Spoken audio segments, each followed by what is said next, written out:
Olá para todos, eu sou o professor Gustavo. Se você caiu de paraquedas aqui, esse é o Projeto Estudando e é um canal de YouTube onde a gente comenta a cultura pop e sua relação com a história, com as ciências humanas, de uma maneira didática, mas tentando ser o tempo inteiro divertido, é que nem sempre dá. Então seja bem-vindo ao meu canal.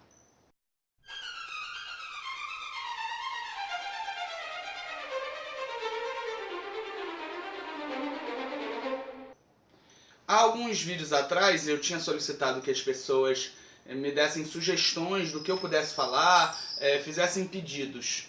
E esse, na verdade, eu acho que é o primeiro vídeo onde a gente vai cumprir um desses pedidos. Eu vou tentar falar sobre um desses pedidos que foram feitos. Eu acho que isso aqui deve estar sendo muito mais visto por família e alunos e ex-alunos meus mesmo, né? Porque quem fez esse pedido, que é o primeiro a ser cumprido, foi o meu primo Max, que ele pediu para eu falar um pouco sobre o Roberto da Costa, sobre o Mancha Solar, que é um membro da família X, né, um membro das revistas dos X-Men, que é brasileiro, e ele pediu para que a gente falasse um pouco sobre essa relação dos brasileiros nos quadrinhos ou na representação da cultura na mídia.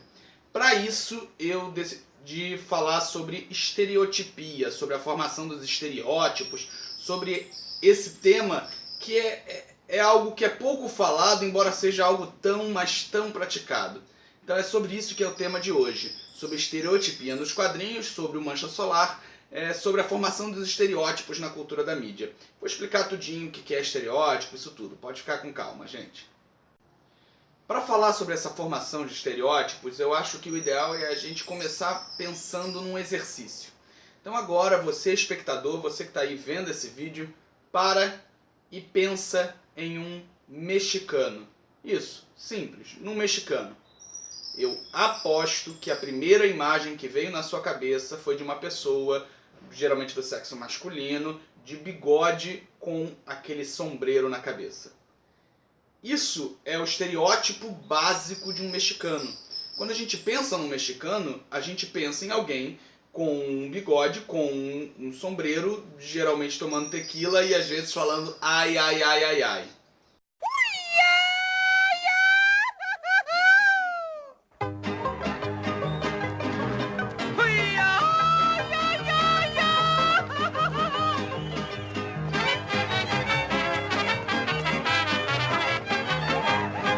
Isso acontece porque boa parte da nossa percepção de mundo é feita a partir desses estereótipos, a partir dessas construções. Então eu primeiro vou começar fazendo a definição certinha do que é estereótipo, de onde vem o termo estereotipia. Então eu vou ter que consultar aqui a minha colinha, tá, gente? Então, gente, olha só, estereotipia, a palavra, vem na verdade da tipografia, que é a marcação, o início da gráfica. O início desses aparatos gráficos eram com peças de metais que eram como se fossem carimbadas nos livros.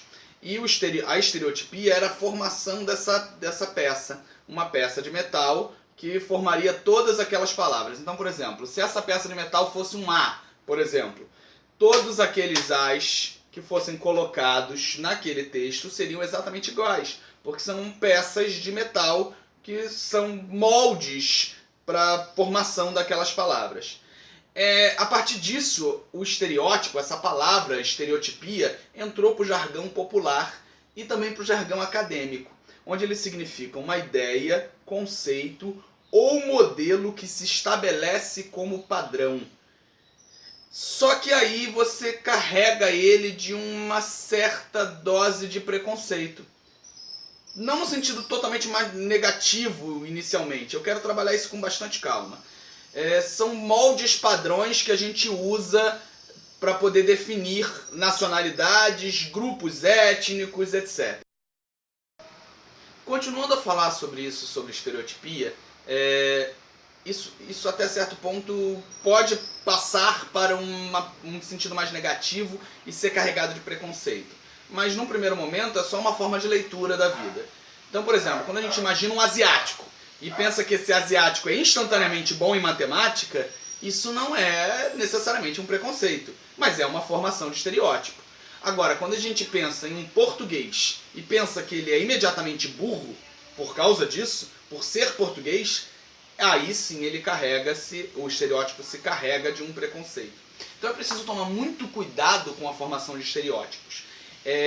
Não que ele seja errado ou certo, mas para fugir desses preconceitos, que às vezes são meio difíceis. Porque na verdade tudo tem intenção. Quando a formação do a formação do estereótipo do português ser burro foi construída e aceita no cenário nacional brasileiro, isso estava ligado a uma ideia de recusa do português enquanto nosso metropolitano, como nosso guia. Existiu ostensivamente, principalmente durante o Brasil Império, uma ideia de recusar, e no início da Primeira República, de recusar o português. Recusar o português como errado e muitas vezes adotar até o francês como certo. Isso é um tema muito discutido dentro do Império Brasileiro e de Primeira República, principalmente. Ao contrário de outras nações colonizadas que não necessariamente recusaram o seu colonizador, o Brasil fez muito isso. Mas a gente não está aqui para falar só sobre estereotipia no Brasil, a gente está para falar sobre estereotipia na construção da cultura da mídia e principalmente nos X-Men. O projeto de construção dos X-Men, a primeira equipe dos X-Men nos quadrinhos, criada lá no início, ainda pelo Stan Lee, ela era uma equipe formada só por americanos. O quadrinho não fez muito sucesso no início, ele logo foi descontinuado e passou por um período onde ele republicava histórias antigas e depois foi cancelado de vez. Até que ele retorna na mão do Chris Claremont. O Chris Claremont é o escritor. Primeiro ele faz dupla com o John Byrne, com o Cockrum. Ele faz dupla com alguns desenhistas muito importantes. Não estou aqui recusando a importância desses desenhistas, mas o roteiro, a ideia principal é do Chris Claremont. Então ele que vem com essa ideia, ele e o John Byrne principalmente, com essa ideia de uma equipe que tenha representantes de diversos países. E eu acho que é o grande primeiro momento da formação de diversidade nos quadrinhos. É claro que ele vai carregar aquilo de estereótipos, positivos ou negativos, mas ele vai carregar aquilo de estereótipos da visão americana sobre alguns povos específicos. Se a gente pega até aquele momento, todos os russos dos quadrinhos, todos os soviéticos dos quadrinhos eram representados como vilões, como pessoas ligadas ao Estado. O primeiro soviético que não tinha essa ligação e que também não era um vilão descarado, talvez tenha sido realmente o Colossus. O Piotr Nikolaevich Rasputin foi criado pelo Chris Claremont como o ideal do russo pré-revolucionário. É o russo do campo. Em diversos momentos ele se mostra um homem inocente, facilmente ludibriado, mas com muita força interna. A altura do Colossus dá uma ligação com o tamanho do Estado, do país Rússia, do país União Soviética. Tem toda aquela ideia de construção de força. Mas ele é representado como alguém fora do Estado, alguém não ligado a ele. O que não impede, em diversos momentos, dele fazer expressões típicas do mundo comunista. Chamar as pessoas de camaradas, ou em alguns momentos, numa expressão de força, gritar por Lenin, como se ele fosse parte daquele Estado. Exatamente porque isso não é, dentro da cabeça do americano médio, isso não é separado. A estereotipia faz com que isso tudo seja um balde só. É o mexicano com o bigode e o sombreiro. Hoje você começa a perceber que existem quadrinhos que fazem reflexões mais modernas, que tentam sair desse sistema. Mas é raro, é difícil e é uma coisa muito contemporânea do mundo globalizado, onde você quebra esse gelo da visão interna para com aquela nação. E ao mesmo tempo também porque eles compreendem que o quadrinho não é mais só um produto americano vendido nos Estados Unidos e que tem que ser estreito por causa disso. Pelo contrário, é um produto de mercado global. Então ele precisa representar aquele mercado global de uma maneira fidedigna. Então, agora chegou a hora de a gente falar exatamente sobre o ponto principal desse vídeo, que é o personagem brasileiro dos X-Men. Bota X-Men entre aspas aí, porque ele faz parte da família X, do Mancha Solar. De novo, vou ter que consultar minha cola. O personagem Mancha Solar, Sunspot, se eu não me engano em inglês, ele é criado em 1982 também pelo Chris Claremont, mas em parceria com o desenhista Bob McLeod. outro contexto de criação. Ele não é criado no mesmo contexto dos novos X-Men, da segunda equipe de X-Men que eu acabei de falar agora. Ele é criado para os Novos Mutantes, com outro tipo de premissa, com uma ideia mais jovem, mais juvenil, dentro de outro contexto. E parte do que a gente vai trabalhar aqui como a história do Mancha Solar foi sendo inserida no decorrer do tempo.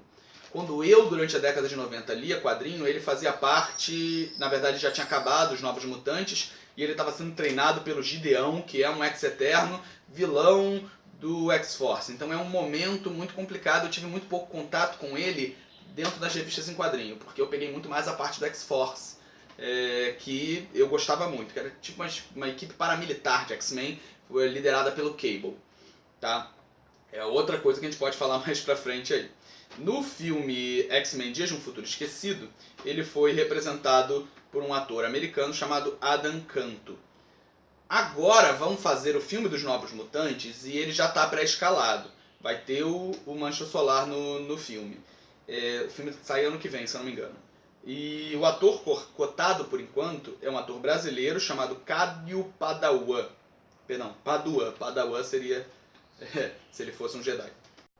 Tudo bem, e onde está a formação de estereotipia no Roberto da Costa? A estereotipia nele é bem de leve. Eu acho que a principal representação é o futebol.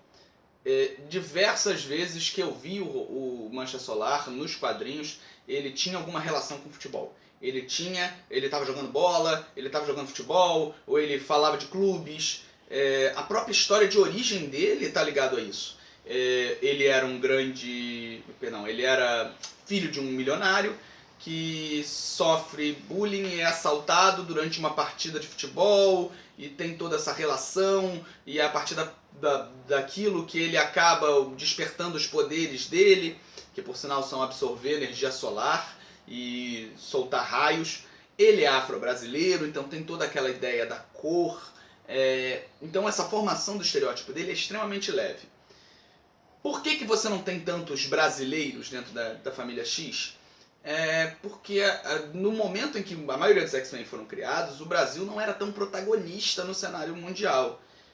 Você tinha uma relação mais de curiosidade. Porque o estereótipo brasileiro está sempre envolto do americano pensando no brasileiro, não da gente pensando em outros povos. Mas do americano pensando no brasileiro vai estar sempre envolto em algumas coisas muito específicas. O futebol é uma delas, a questão étnica de nós não sermos todos brancos, para eles é muito replicado isso. A beleza latina, até certo ponto, eu vou falar disso daqui a pouco. A relação entre a selva e o Rio de Janeiro. Porque parece em determinados momentos que o Rio de Janeiro é do lado da Amazônia. Em diversos momentos, em diversos filmes, a gente vai perceber isso. Diversos filmes que mostram o Brasil têm uma relação entre Rio de Janeiro e Amazônia como sendo uma coisa uma do lado da outra. Então tem todo esse paralelo entre ele. Talvez, se a gente for parar para pensar, o fato dele ficar todo preto na hora do poder, na hora que ele usa o poder dele, tenha também uma relação nisso. Mas eu acho que muito mais brando nesse ponto. Eu acho que seria mais essa questão do futebol mesmo. Mas naquele momento, o Mancha Solar, ele integra a família X, os Novos Mutantes. Mas uma coisa que eu acho que eu preciso deixar claro é que ali naqueles anos 80, exatamente como eu acabei de falar, o Brasil não era nenhum protagonista, o que eu acho que até certo ponto hoje é muito mais protagonista do que já foi, precisa ser mais, mas já é muito mais do que já foi. Ainda existia dentro dos Estados Unidos uma ligação de América Latina como sendo uma coisa só. Se você for pegar as revistas que eu lia na década de 90, que ainda eram revistas publicadas ali em 88, 89 nos Estados Unidos, você tinha um átrio de por volta de 5 anos de publicação lá dos Estados Unidos para cá, a Abril tentou encurtar isso no final dos anos 90. Esse personagem, o nome dele era Roberto da Costa. Só que o da era D-A junto com o Costa. Numa forma de grafia muito parecido com a latina, com a espanhola, a castelhana. O que mostra o completo desconhecimento das diferenças entre Brasil e América Espanhola. Entre a América Portuguesa e a América Espanhola. Isso é muito distante, para o americano é muito complicado de você diferenciar isso, tem várias piadas com isso.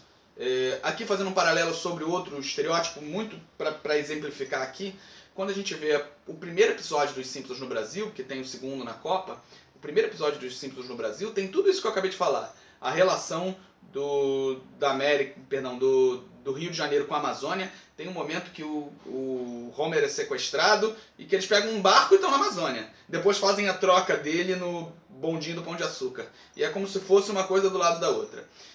Tem uma outra sequência que fala disso, dessa relação entre o Brasil e a América Espanhola, onde o Bart aprende a falar espanhol, porque ele acha que a gente fala espanhol. E aí quando ele fica sabendo que a gente não fala espanhol, que nós falamos português, ele começa a xingar em espanhol e o Homer manda ele desaprender tudo. Então existem piadas feitas com isso exatamente pelo desconhecimento do americano sobre isso. A relação da selva a gente também vê na construção de outros estereótipos, mesmo fora dos Estados Unidos. Quando a gente pega, por exemplo, o Blanka, o personagem dos videogames de Street Fighter, ele tem uma relação estreita com a selvageria, com a floresta em si. Eu tive fazendo uma pesquisazinha para poder falar disso. Quando ele é criado, em 1992, eu vou precisar confirmar isso, ele é pensado primeiro num contexto africano, depois ele é repassado para um contexto americano. Então, assim, desde o começo a ideia era fazer um monstro, alguém não humano, para poder dar uma diversidade e fazer o jogo não ficar chato. É essa a desculpa. E ele é colocado no Brasil exatamente por uma relação da selvageria, do desconhecido, do místico, que está ligado à floresta. Então, como a gente vê, essa formação de estereótipo orienta a forma do americano pensar o brasileiro, mas também orienta a forma do americano pensar o francês. A gente vê em diversos filmes a forma com que ele representa a França, ele representa o francês em si, diferente da maneira com que a gente representa o francês em questões nossas. A própria relação dele com o inglês ou com outras nacionalidades. E cada país vai ter uma relação específica com relação a isso. Nós temos com os argentinos, com os paraguaios, e eles provavelmente têm conosco. Porque essa forma estereótipica de pensar, ela é muito globalizada, ela é muito universal. Embora eu acho que ela tenda a ser relativizada no decorrer do tempo, nos anos futuros, ela ainda é muito importante. E aí eu repito aqui o que eu falei logo no início do vídeo.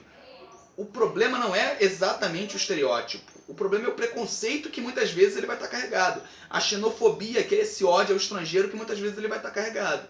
Então a gente tem que nos policiarmos para evitar esse preconceito. Porque, como a gente sabe, ainda mais no mundo que a gente vive, nenhum preconceito é bom.